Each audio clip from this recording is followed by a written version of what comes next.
Welcome to another edition of HorseCenter, everyone. I am Brian Zipsey, and as always, I have the terrific pleasure of being joined by my co-host to the East Coast. That's Matt Schiffman. How are you today, Matt? I'm great, Brian. Where the heck are you? I'm in the lobby of the Hall of Fame, Racing Hall of Fame here in beautiful Saratoga Springs. What a wonderful place to visit. If you've never been here, I highly recommend taking several hours to check out the Hall of Fame. If you're a racing fan, it's just a wonderful place to be. It sure is, Brian. You've had a heck of a weekend.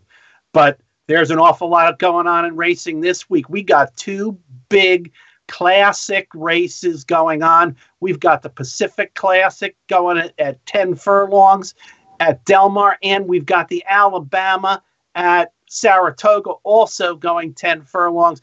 I think we got a terrific weekend of racing, but you know what, Brian? We got to start with the Pacific Classic.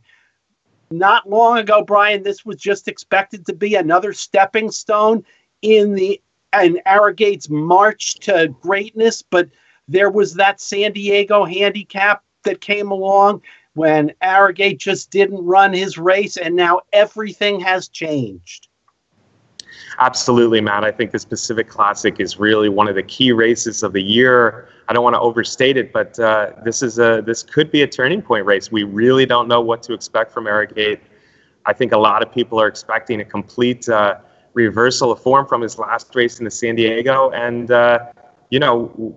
who knows? He looked like a disinterested horse after 7 straight wins. 4 amazing victories in a row in big races, the Travers, the Breeders' Cup Classic, Pegasus World Cup, and the Dubai World Cup. All of them were just huge. I don't subscribe to the notion that you have to run 20 races to be a great horse. I think some of the best horses of this century, Ghost Zapper, American Pharaoh, they only raced about 11 times. I think Arrogate was there, and to me, he was as impressive as any of them. But then the San Diego was just a complete no-show. The Dubai World Cup was a huge performance on the other side of the world. We have to wonder something was taken out of Arrogate and why he looked so darn right disinterested in the San Diego. So, big race. I mean, if Arrogate doesn't come back, which is a possibility, this could be the last time we see Arrogate. Yeah, Brian, you do have to wonder why he was so disinterested in that race. And then as we go beyond that, Brian, this is no soft spot in here. He's up against Accelerate again, who won the San Diego handicap. And as trivial as it sounds, Accelerate, has beaten Arrogate twice. The other time was in Arrogate's first race. And I know, and that doesn't mean that much. But Accelerate is a very good horse, and Baffert has also got collected in this race, and he has put together just 3 dynamic performances in 2017, including the Precisionist in his last race, where he just absolutely destroyed his competition. Absolutely. First, you mentioned Accelerate, and he was a nice 3-year-old. He ran several good races this year. He didn't get off to a good start in 2017, Matt, but the San Diego handicap performance has to be respected. He ran a big race in there. Arrogate, of course, as I said, did not show up, but what Accelerate did was nice, and off of that performance over the track, you have to consider him. Although I don't think that he is the biggest competition for Arrogate. I would say collected from the barn of Bob Baffert. Now it's a small field, a big race, a rich race. So Baffert's got 2 in here, but I think he does present the toughest competition to Arrogate in collected. Collected, of course, was really an up-and-coming 3-year-old last year. Looked really good at Keeneland winning the Lexington. Didn't do it in the Preakness, and then we lost him for the rest of the year. But he's returned this year, and it's just been excellent. He's only run 3 times, but they've all been really good. And as you mentioned, that Precisionist, which was back in June at Santa Anita, was really a huge performance. I think in fact, Accelerate was in that race. He didn't run his race that day, but Collected is the real deal. Having said that, Matt, I think it really does boil down to, especially at this 1.25 mile classic distance. It's nice to have two big races at 1.25 miles on dirt, by the way, this weekend. At this 1.25 mile classic distance, this race really boils down to Arrogate. Which Arrogate will we see? If we see 90%, 95% of what we learned to expect before the San Diego handicap, I think things are going to be okay. I think it's good for racing. We want to see Arrogate win this race impressively. We want to see Gunrunner come back and win the Woodward nicely, and then we're set up for a great Breeders' Cup Classic. But there should be questions about Arrogate, fair questions. I think Baffert and Smith were not expecting anything like we saw in the San Diego, so we don't know for sure. That is true, and certainly the fact that Arrogate has been successful at 10 furlongs, and neither Accelerate nor Collected have done that. But you know what? Arrogate's going to have his running shoes on, because Collected is going to be out there winging it, setting a good, strong pace. It's under any regard, Arrogate at 90%, 95%, 100%. The way Collected is, it's not going to be easy. And I think it's going to be fascinating to see how the betting public reacts to all of these things that we talked about. Are we going to see another overwhelming Arrogate favorite at 1-5 or 1-2 or 1-9? I don't know what to think, Brian. You're better with morning lines than I am. I think everybody's giving him the benefit of the doubt for the most part, Matt. He's not going to be 1-20 like he was in the San Diego, but he's still going to be a prohibitive favorite, I believe. You know, it may be in the 2-5 range here. Collected deserves respect. Accelerate deserves some respect. 1.25 miles, though, like I said, it all comes down to which Arrogate we see. 90% he wins this race over Collected and Accelerate. But what we saw in the San Diego handicap, Matt, was maybe about 10%. So big difference. Hopefully it turns around on Saturday. Big race and a big turning point. I hope we can just draw a line through the San Diego. I hope that for whatever reason after Dubai he lost. I hope he didn't lose interest in being the phenomenal athlete, racehorse that he was for 7 straight races, including all those big wins. So I'm excited to see it. I'm very hopeful. I kind of expect a strong bounce back, but I am prepared for another performance where he just doesn't look the same. Yeah, Brian, and maybe I'm a little bit more in the camp of I'm not quite sure what to expect from Arrogate, but today is Tuesday, and final entries for the Pacific Classic are due in the morning Pacific time, and they're going to be having the draw in the late afternoon Pacific time. So we'll know a lot more about the field, and folks, you can also look at Horse Racing Nation for information on the set field for the Pacific Classic. But Brian, let's talk about the Alabama, and like you hinted to before, another 10 furlong race. How great is that to see 2 of those classic distances on the same weekend? We got a terrific Alabama field, maybe one of the best in a long time. We've got 3 terrific fillies who are coming off of Grade 1 victories in Unchained Melody, who won the Mother Goose in impressive fashion. We got Holy Helena from the Jimmy Jerkins Barns, the winner of the Queen's Plate at Woodbine against the boys. And we've got a fascinating edition of New Money Honey, who last out won the Belmont Oaks Invitational on the turf. She's been all turf in her career thus far. Chad Brown maybe taking a page from Bill Mott's book with Good Samaritan. Absolutely, Matt. I think that's a good point. We just saw what Good Samaritan did in the Jim Dandy a little while ago, and very much like Good Samaritan, this filly is bred to handle the dirt. New Money Honey has only been on turf in her career for Chad Brown, and she's been a wonderful turf horse, as you mentioned. She's looked great. Lately, the Belmont Oaks was a 1.25 mile race that she has experienced, beating a very good European there. An interesting entry, and I think she's got a big shot. I don't think we're going to see the odds that we saw Good Samaritan in the Jim Dandy. I think she'll be bet a little bit more. Having said that, I think Unchained Melody is going to be the favorite. Interestingly, though, all three of those horses who are coming off big wins, Matt, I think they all have questions. Here's some questions for each. Unchained Melody, I expect to be favored. She's never been 2 turns. Now she's going 1.25 miles at Saratoga. That makes me think, as much potential as it looks like she has, she is vulnerable as the favorite in this 1.25 mile Alabama. By the way, Matt, this is the 137th edition of the Alabama Stakes here at Saratoga. Seen plenty of upsets in the Alabama over the years. 1.25 miles at Saratoga. It's a little bit different animal than a lot of these fillies are used to. Same thing, Holy Helena.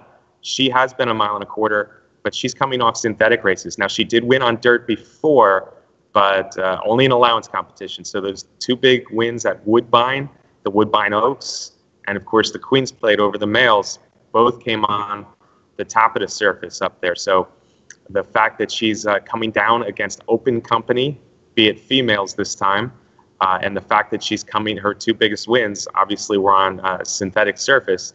I wonder how she'll fare here. Certainly got a shot. And the same can be said for New Money Honey. She has to prove that she can handle the dirt. With her breeding, with her trainer, I think there's a really good chance. And the fact that she's been on 1.25 miles, just like Holy Helena, is an advantage. But frankly, I could see all 3 of the favorites losing. There's some interesting fillies coming in from the Delaware Oaks in It Tis Well, an actress that I think will be largely ignored at the betting windows. I wouldn't put it past them for either of those talented fillies to run big. But I think the one I'm leaning to, Matt, and maybe she's the 4th choice, I'm not sure, but she'll probably be in the 8 to 10 to 1 range. And it's a little bit spurred on by what we saw in the Coaching Club American Oaks from her stablemate, Elate. I think that Lockdown might be even stronger than Elate for Bill Mott. Always looked like she had a lot of potential. She was certainly beaten by Unchained Melody in the Mother Goose, but that was a race where Unchained Melody at 1 turn again just had the lead and wasn't going to give it up to a rallying Lockdown. But if you look at that race, I think Lockdown ran a very good race trying to rally and run her down. She was the only one running at Unchained Melody that day. And I think Lockdown is the type of filly that will do well at Saratoga, will do well at 10 furlongs. So I'm looking for a little bit of an upset there with Bill Mott and Lockdown. Yeah, we also, in the field, Brian, we also have expect to have Salty from the Mark Casse barn, who, I don't know, Brian, has started to develop into one of those horses that seems to be making trouble for herself. But, you know, if she can pull it all together, she ran a nice race in the Coaching Club American Oaks after just having a horrid start in there. So it's a good deep field in the Alabama. And like you said, Brian, big questions on the top 3 and a lot of talented other horses. So who knows what we'll see in there. Absolutely. And Matt, Salty, she broke bad. This does not seem like a track this year where you're rallying wide to win these races. And her at 1.25 miles, I'm dubious. Maybe she's the 4th choice, by the way, ahead of Lockdown as well, coming off that trouble last time. So I'm gonna think that Salty is better more at a mile 16th distance. But like you said, yeah, I think the best 3-year-old fillies in the country, at least the best 3-year-old dirt fillies in the country, aren't here. Abel Tasman, Unique Bella, but it's set up for a wonderful betting race and a wonderfully competitive Alabama. It sure is, Brian. And let's take a look at the end of the show at some of the big races around the country this weekend. The 2-year-olds were on display at Saratoga in the Adirondack and the Saratoga Special, and it was elementary in there, Brian.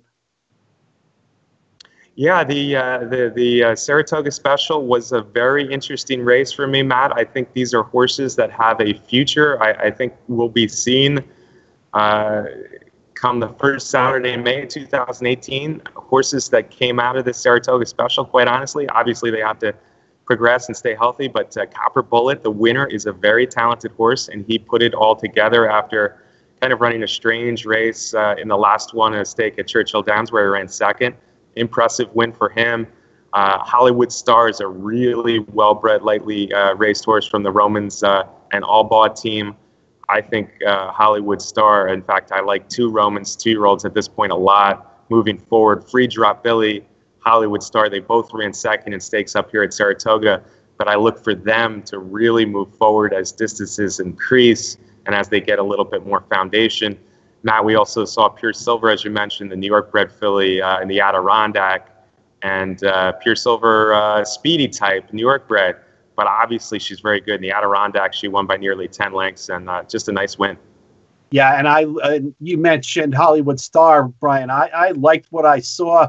He made a big run from way far back on a track that on that particular day was not playing kindly to horses running in that way. Hollywood Star looks like a horse that people need to keep an eye on going longer distances as the year goes by and into the Derby Trail next year. Out in Chicago, it was the Turf Festival of Racing, Brian. And how often do you get Chad Brown winners that are at 6, almost 7-1 and almost 5-1? Looking in hindsight, Brian, we should have been betting. Of course, it wasn't that easy. There were some good Euros in there and a lot of good horses, but Chad Brown took the 2 big races, the Beverly D with Tacita and the Million with Beach Patrol. Beach Patrol loves the Arlington Park turf. Yeah, Beach Patrol's only 2 wins in the last 12 months, of course, have come at Arlington. 2 big ones to win, the Secretariat last year, the Arlington Million this year. He hadn't won in between. Now he run a lot of good races.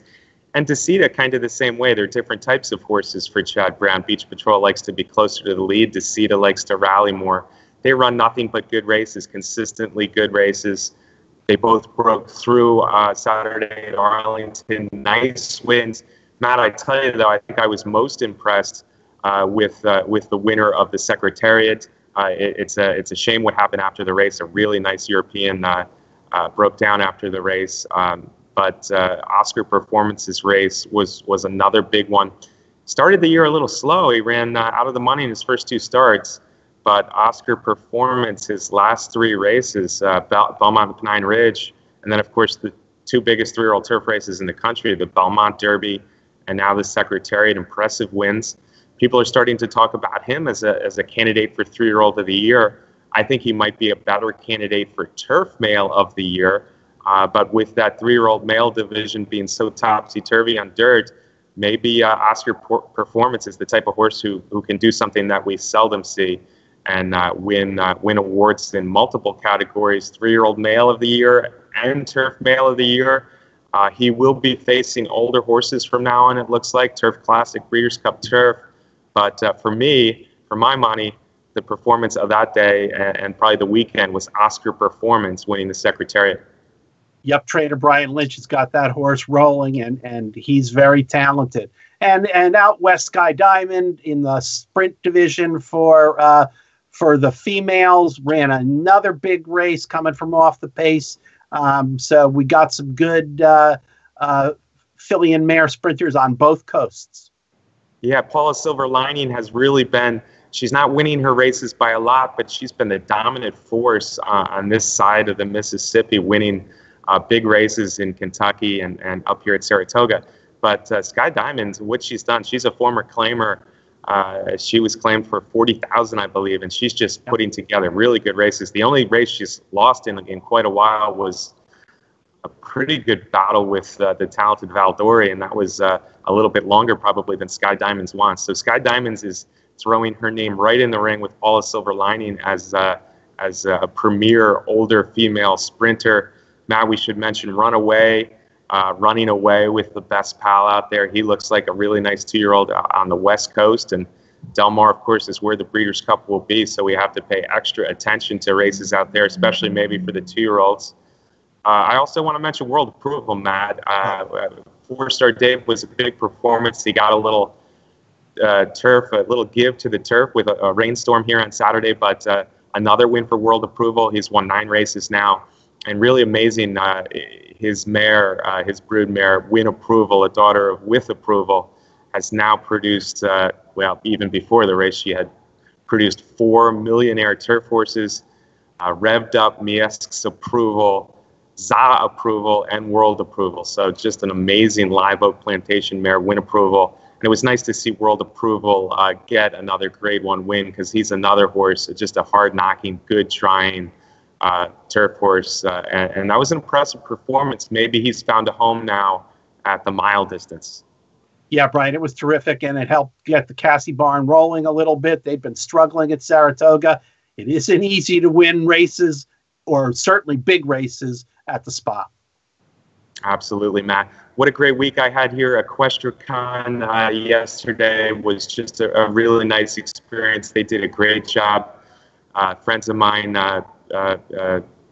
founded this, had this idea, and really rolled with it. EquestriaCon was a great experience, well set up, great panels, a lot of things to see and a lot of people to meet. I met a lot of fans out there. That was nice, and of course a lot of colleagues that I hadn't seen in a while. So EquestriaCon was a great thing. Fan of the Year award went out on Saturday at the Thoroughfan Awards brunch. Another nice day. Saratoga, the Fasig-Timpton New York Bred Sale. I've had a busy 4 or 5 days up here, but it's been fantastic. And I do, of course, want to thank the Hall of Fame here, right here on Union Avenue in Saratoga, across the street from the racetrack, folks. If you've never been here, the Hall of Fame is a must visit for a horse racing fan. It sure is, Brian. I always enjoy going in there. Hey, go in the gift shop and get me a nice souvenir when we go off the air. And as always, we can't do the show without our great producer, the Iron Man, Brett Workman. Thanks to Brett. I'll see you soon. Coming back to Kentucky. Thank you to our sponsor, Derby Wars, the best contest site out there. And folks, I want to remind you to subscribe to our YouTube channel to not miss any of the action here on HorseCenter. We'll be back next week with another edition. See you then.